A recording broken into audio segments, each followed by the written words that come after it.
I started playing under sixes at the Bears and pretty much played all my juniors through there except for 1 year which I had out due to just growing issues and all that, and then been lucky enough to continue it through seniors at Burleigh as well. I really loved being able to enjoy time with my friends and have something fun to do after school rather than just going home, and doing nothing. It made me feel active and made me do something that was just fun. Yeah, I think Dad played a big role in me starting out, but he never wanted to overstep too much, I guess, as he never really coached, but he would sit there and he'd give me tips along the way, but he never wanted to overstep and just let me enjoy it when I was younger. He was always pushing me to enjoy it and make sure, I don't waste it if I have a talent, but respectful that if I wanted to step away for a little bit like I did, he allowed me to. I stepped away halfway through under 14s and then sat out the whole under 15s year because I had Osgood Schlatters, which is growing issues with your knees, and so I got to a point where I was playing fullback and wing and I just couldn't run anymore, couldn't sprint, and because I couldn't run as much I was putting on a bit of weight, so then just took the year and a half off and then came back and moved into centre, second row, and started trying to learn the game differently. After I had that year and a bit off, it really, I found my love for the game and really enjoyed it when I came back because I felt like I could run and play footy again. I guess, once I came back from my time off and then transitioning from the winger into the second rower spot, I guess it was more just getting used to the contact. I probably spent that first year playing really bad footy, to be honest. I guess school footy was really lucky for me because it wasn't as competitive as club footy, so that warmed me up a little bit, and then towards the end of the season I think I really got used to the contact, and tackling was probably the biggest thing. Make too many tackles out on the wing, so getting used to that, tackling probably at the end of that 16s year was the biggest thing.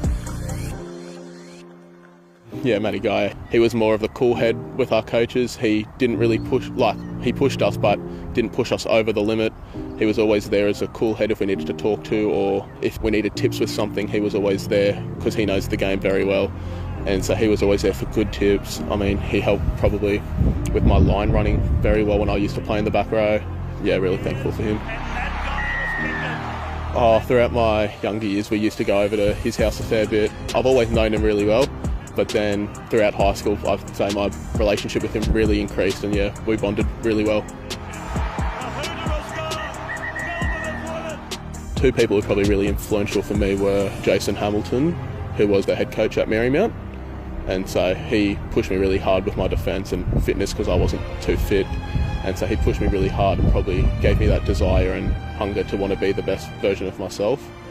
And Matt Foster, who was the Colts coach at the start of the year before he went over to England, because he was also a coach at Marymount for 3 of the years I was there. So I've known him for 5-6 years, and he was just influential with giving me opportunities and how to better myself.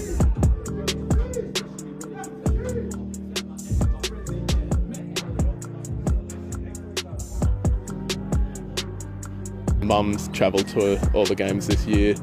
I don't know why. I told her not to worry about it, but she's travelled up to Redcliffe and Wynnum, so she loves supporting us. She does a wonderful job.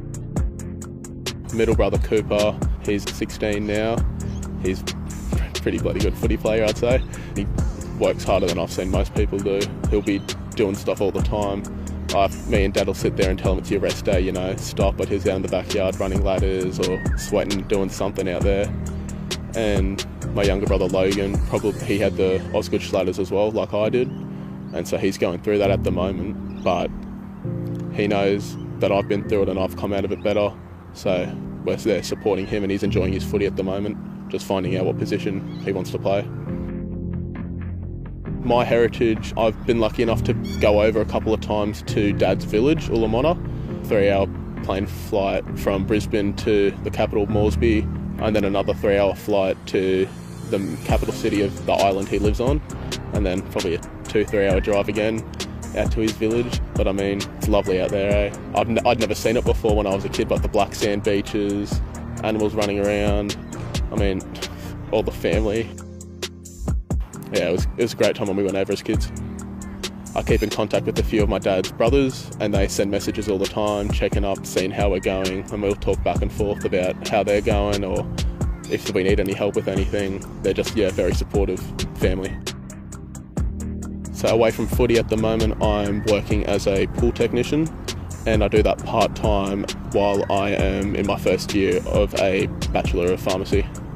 I would love to be able to try and find out a way to set up a distributing type of thing to be able to distribute medications and drugs over to Papua New Guinea to help out with that, because Dad shares stories in newspaper articles all the time of the hardships they have over there with things as simple as Panadol and how expensive it is for them. So brought up the idea to him that if there's a way for me to get my degree and then find a way to help distribute over there, if it's possible, that's what I want to do. I think it's important for me because that's where a lot of Dad's wants for us and his beliefs stem from, and the way he goes about himself with his respect towards others and his family. A lot of it's all stems from his life and his tough upbringing in PNG, and without the support of his family over there helping him be able to grab an opportunity in the NRL, I wouldn't be here. So it would, mean everything to be able to give back a little bit. Last year was a bit of a high and low. Started off with the pre-season and got cut from that because I wasn't probably looking after myself enough in the off-season, not fit enough. So I went back, played hard with the 20s boys. They were a great group of lads. We bonded really well. Went on a pretty good run of games and then won it, obviously being let go, to be able to come back, to be able to prove that, no, I do deserve a spot and I'm willing to work for it and earn it back. That's why I had the drive to be able to do it this year. Obviously would love an opportunity to play NRL. One of the dreams always as a kid, play for the same club as Dad, and then obviously play for Papua New Guinea. I mean, a World Cup is just a dream, isn't it? I mean, so many people work so hard, and to be able to be given that opportunity would just, be amazing.